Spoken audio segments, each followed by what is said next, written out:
సంహర మాం రక్ష శ్రియం దాపయమే ప్రభు.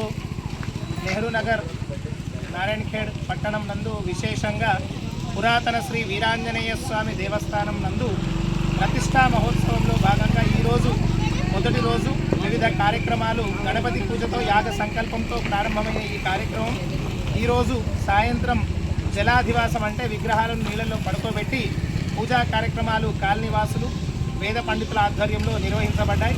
ఇక రేపు ఉదయం మళ్ళీ యథావిధిగా యాగశాలలో ఉన్నటువంటి దేవతలకు పూజలు, రేపు విగ్రహాలకు ధాన్యాదివాసం, రేపు సాయంత్రం పుష్ప శయ్య ఫలాదివాసాలు నిర్వహించనున్నాం. కాబట్టి సమస్త నెహ్రూనగర్ కాలనీవాసులే కాకుండా సమస్త నారాయణఖేడ్ పట్టణ ప్రజలందరూ కూడా ఈ మహత్తరమైనటువంటి ఈ ప్రతిష్టా మహోత్సవంలో మీరు కూడా పాలు పంచుకొని చారిత్రాత్మక శక్తి కలిగినటువంటి ఆంజనేయుణ్ణి మీరందరూ దర్శించుకొని తరించవలసిందిగా కోరుతూ నెహ్రూ నగర్ కాలనీవాసుల ద్వారా మీ అందరికీ ఈ ఆహ్వానాన్ని తెలియజేస్తూ అందరికీ కూడా జై శ్రీరామ్, పవనసుత హనుమానికి జై.